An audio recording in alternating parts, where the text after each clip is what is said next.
हे काय कसं बनलंय हा नीट लक्ष देऊन बघा पहा हे स्लाइड सध्या हे काय बलून कशाचे बनले अगेन रबर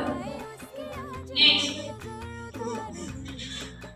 हे काय चेअर कशाची बनली आहे वूड लाकूड हे काय कशाचं बनलंय स्टेनलेस स्टील असतं ब्रास असतं सिल्वर असतं पण हा कोणतं पण असेल म्हणा आता हे काय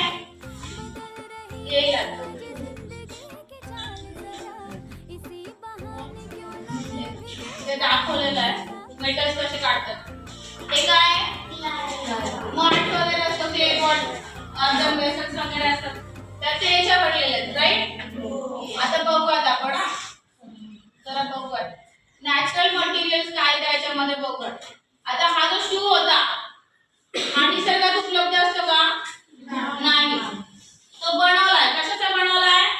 लेदर निसर्गात उपलब्ध असतं त्याच्यावर काहीतरी केमिकल प्रोसेस करून मग त्याचा शूज बनतो बॅग्स बनतात बेल्ट बनतात पर्सेस बनतात जॅकेट्स बनतात लेदरचे सॅडल बनतो बरेच वस्तू त्याच्या बनणार